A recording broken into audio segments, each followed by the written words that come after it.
What's going on, everybody? Mike here from RoughCut Tutorials, and welcome back to another episode. Today I'm going to show you a quick and effective way of using the Chroma Key process in Davinci Resolve 16. If you're serious about improving your editing skills, why not hit that subscribe button and turn on notifications to know when new tutorials are uploaded to my channel. So much like any other editing program, there are usually multiple ways of getting to similar results. What I'm going to show you is my way of keying out the background, which I find is usually quick and efficient. But keep in mind that there are far more intricate methods that are suited for more complex sequences, which we will cover in future episodes. So first of all, I have already imported my footage that I want to use. I got my green screen clip over here on video layer 2, and then a photograph I want to use as my background in video layer 1.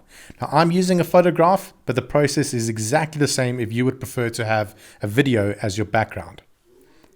So my intention is to superimpose a different background onto this video of the lake with the help of using the Chroma Key process that Davinci has to offer. So now that our layer order is correct, the next step is the keying process. So let's head over to the color menu over here. And what we want to do is select our qualifier tool here and make sure that the picker is selected. Then where we want to go is select which color we want to key out, which is the green. Once that is done, you can also view your mask highlight black and white overlay over here. So after selecting my overlay, I'm going to head down here and then fine tune my mask by adjusting a bit of the black. It's looking alright. And then a bit of the white. And then maybe just a little bit of the in and out tune over here. Good, so let me just turn off the highlight overlay over here. So now we want to see through the green. So we have a good understanding of what our composition actually looks like. So let's go have a look at our nodes on the top right over here.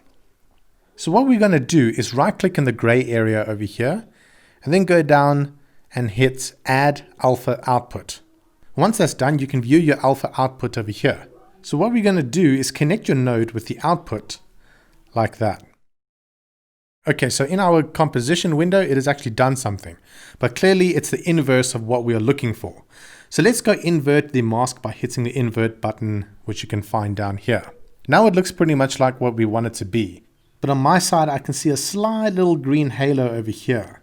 So what I'm going to do is just head over here and just zoom in slightly. And then you can fine tune your color selection down here. Let's just zoom back out. Okay, so now it's actually starting to look a little bit more realistic.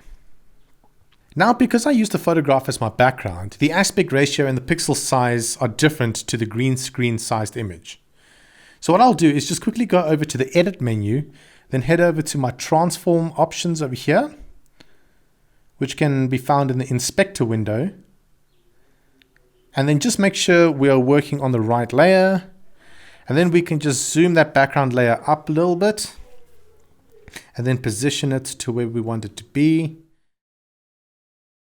Okay, so that's looking quite good now in terms of placement. So lastly, let's head over to the color menu. And what I'm going to do is just quickly tweak a little bit of the curves just to match the exposure from both my foreground and my background layers. And then maybe just a little bit of coloring as well.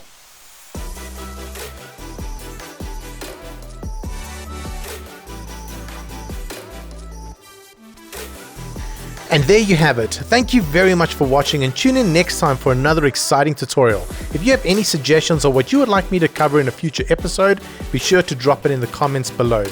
Please show your support for this channel by subscribing and smashing that like button.